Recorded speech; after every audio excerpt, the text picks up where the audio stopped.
उत्तर प्रदेश शिक्षक भर्ती का पूरा मामला क्या है हम जानते हैं। समय बड़ा ही कीमती है, तो ज़्यादा इधर उधर की बातें ना करते हुए हम पॉइंट टू पॉइंट बात करेंगे। ठीक है, देखिए हाईकोर्ट का आदेश आया है, 27,713 पदों पर सरकार को भर्ती करनी होगी। अब ये वही पद हैं जो 68,000 वाली वैकेंसी कैंसिल हुई थी, उसमें ये पद रिक्त रह गए थे। तो सरकार ने ये नहीं कहा है कि उनको 2 महीने के अंदर भर्ती करनी है, वो संभव भी नहीं है, आप लोगों को भी पता है। सरकार इतनी ही सीरियस होती है अपने काम को लेके, तो आज ये दिन तो नहीं देखना पड़ता। तो 27,713 पदों से संबंधित जो भर्ती है उसका विज्ञापन सरकार को 2 महीने के अंदर देना होगा, यानी इस प्रक्रिया को आगे बढ़ाना होगा। अगर सरकार ने हाईकोर्ट ने कहा है कि अगर कोई कानूनी बाधा आती है, अन्य कोई बाधा आती है राज्य सरकार को भर्ती से संबंधित, तब भी उसकी जानकारी विज्ञापन के माध्यम से दे। ऑफिशियली जो होती है, ऑफिशियल प्रक्रिया जो होती है, उसकी जानकारी वो सरकार दे। ठीक है, तो ये क्लियर है कि हाई कोर्ट ने कहा है कि विज्ञापन दे 2 महीने के भीतर। तो जो भी इससे संबंधित प्रक्रिया होगी उससे रिलेटेड विज्ञापन आपको 2 महीने में देखने को मिल जाएगा। अब बात करेंगे अन्य राज्य के लोग क्या परीक्षा दे पाएंगे। आयु में छूट, UP TET, C TET, syllabus क्या होगा, बीएड वालों का क्या होगा, फिर से यूपी टेट होगा या नहीं।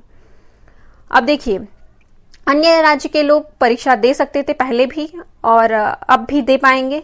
ठीक है, आयु में छूट। अब देखिए, ये जो हाईकोर्ट का आदेश आया है इसमें कहा गया है कि राज्य सरकार के अंतर्गत जो भी उनके नियम हैं और जितनी छूट दी जा सकती है वो दी जाए। ठीक है, तो संभव है कि छूट आयु में दी जाएगी। यूपी टेट और सी टेट, अब देखिए यूपी टेट और सी टेट दोनों ही मान्य होंगे। तो जिन लोगों का सी टेट नहीं क्लियर है तो वो आने वाले दिसंबर में फॉर्म फिल कर देंगे और परीक्षा की तैयारी करना शुरू कर दें। सिलेबस क्या होगा, अब देखिए संभावना है कि सिलेबस बदल सकता है। ठीक है, तो आप लोग उसके हिसाब से तैयारी करिएगा। बीएड, क्या बीएड वाले, ये सबको पता है कि बीएड वाले मान्य नहीं है क्योंकि ये प्राथमिक भर्ती है, तो इसमें बीएड वाले परीक्षा नहीं दे पाएंगे। फिर से यूपी टेट, अब देखिए फिर से यूपी टेट होगा या नहीं होगा ये पूर्ण रूप से शिक्षा आयोग पर आधारित है।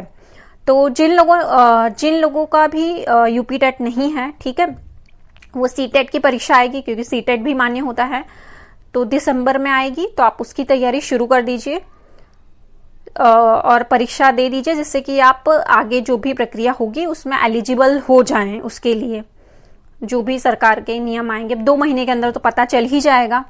ये सितंबर और अक्टूबर, दिसंबर के आसपास सी टेट वाली भी भर्ती आ जाती है, तो आप फॉर्म भर दीजिएगा।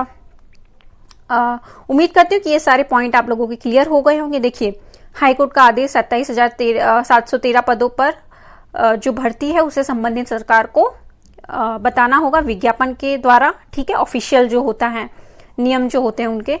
और दूसरा ये है कि अन्य राज्य वाले भी दे पाएंगे। आयु में छूट जितनी हो सकेगी राज्य के जो नियम है उसके अंतर्गत वो दी जाएगी। यूपी टेट और सी टेट दोनों ही मान्य हैं। सिलेबस है, हो सकता है कि बदला जाए, 99% संभावना है कि बदला जा सकता है। बीएड वाले ये परीक्षा नहीं दे पाएंगे। फिर से यूपी टेट हो या नहीं हो ये भी नहीं कहा जा सकता, ये पूर्ण रूप से शिक्षा आयोग पर आधारित है। तो 2 महीने के अंदर, आने वाले 2 महीने में एडवर्टीजमेंट आ जाएगी। ठीक है, तो आपके जितने भी डाउट हैं वो क्लियर हो जाएंगे। उम्मीद करती हूँ कि आपके सारे जो भी कंफ्यूजन था वो क्लियर हो गया होगा। ऐसी ही अन्य जानकारी के लिए वीडियो देखते रहिए। धन्यवाद।